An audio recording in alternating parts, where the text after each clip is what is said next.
What if I told you that one single day, one date on the calendar, holds the key to how we navigate our oceans, how we stream our music, and even how we build entirely new mathematical universes? Today, we're exploring that date. April 30th. Yeah, that's the one. It might not seem like a big deal, right? Just another day on the calendar. But in the history of math, oh, it's huge. Any idea why?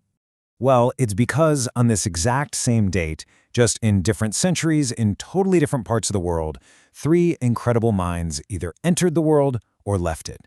And each one, they completely reshaped the world we live in. So let's meet them. All right, first up, we're going to start with a mystery that you're literally a part of every single day. Now seriously, think about it for a second. How is it that your music streams so perfectly, even when your connection is kind of sketchy? Or a movie for that matter. That data has to zip across miles, maybe thousands of miles, and it still shows up crystal clear. How on earth does that work?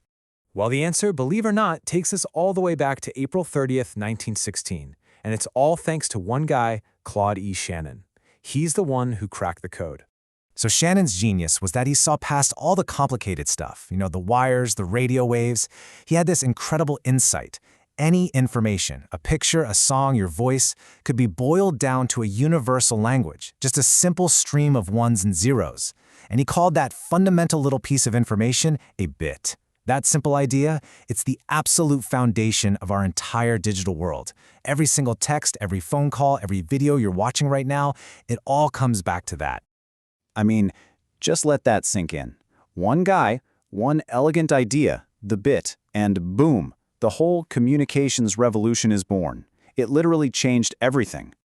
Okay, so we're sticking with that same date, April 30th, but now we're going to hit the rewind button. And I mean way back, 143 years before Claude Shannon was even born.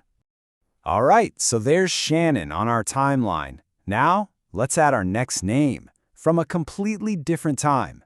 So we're leaving the world of digital bits and bytes behind. We're heading into the age of exploration, a time when the only GPS you had was hanging in the night sky. Just try to picture it. You're on a ship, middle of the ocean. Nothing but water in every direction. No land, no landmarks. How in the world do you figure out where you are? For centuries, sailors had to trust the moon and the stars. But here's the thing. If you were off by just a tiny bit, you could end up lost at sea forever. So how did they get it so right? Well, for a huge chunk of history, the answer came from a guy born on, you guessed it, April 30th. This time in the year 1773. His name was Johann Karl Burckhardt. This guy, Burckhardt, was basically a human supercomputer. Think about the sheer amount of work. He spent years making over 4,000 observations of the moon's position. And to make his calculations unbelievably accurate, he used this brand new math trick called the method of least squares. It's basically a way to find the perfect single trend line in a messy cloud of data. The guy was a total pioneer. So you see the parallel, right? Shannon gave us the map for our digital universe. Burckhardt, he gave sailors the map to the heavens, a guide that brought countless ships safely back home. All right, you know the drill. We're staying on April 30th. But now we're going to slingshot forward right into our own era. Different country, different person, and an idea that's maybe even bigger. Okay, look at our timeline now. It's almost full. Time for our final story, which brings us to a much more recent date, April 30th, 2011. So, we've had a map maker for the digital world and a map maker for the stars. Our last mathematician, well, he didn't just map a world, he built one. I know, that sounds like something out of a sci-fi movie, doesn't it? How can anyone build a whole new universe using just ideas? Just pure thought? Well, that's pretty much what this man did. This is Daniel Quillen. He was a winner of the Fields Medal. That's like the Nobel Prize for math. And he passed away on our special date, April 30th, 2011. Okay, so Quillen was the main architect of something called higher algebraic K-theory. Yeah, I know, it's a mouthful, but the core idea is just beautiful. He basically built this whole new mathematical toolkit. It used ideas from geometry, shapes and spaces, to solve these massive, thorny problems in algebra.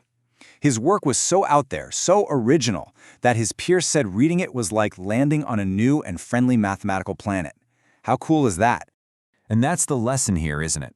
Sometimes, to crack the really tough problems, you can't just find a new path, you have to invent an entire new world to play in. And that is exactly what Quillen did. So, there you have it. Johann Karl Burckhardt, Claude Shannon, and Daniel Quillen. 3 brilliant mathematicians, 3 different centuries, 3 totally different fields of study. And yet, they're all tied together by this one single day, and by something else. A shared, burning curiosity. You see, it didn't matter if they were looking at the chaos of the stars in the night sky, or the static and noise on a communication line, or the crazy complexity of abstract algebra. They all asked the same fundamental question: what's the hidden pattern here? They just knew there was a simple, elegant truth hiding inside all that chaos, just waiting to be found. Because they were so dedicated to finding those patterns, we have safe navigation, we have instant communication, we have whole new branches of mathematics that we're still just beginning to understand. And it really makes you think, doesn't it? What hidden patterns are all around us right now, just waiting for the next curious person to come along and ask the right question?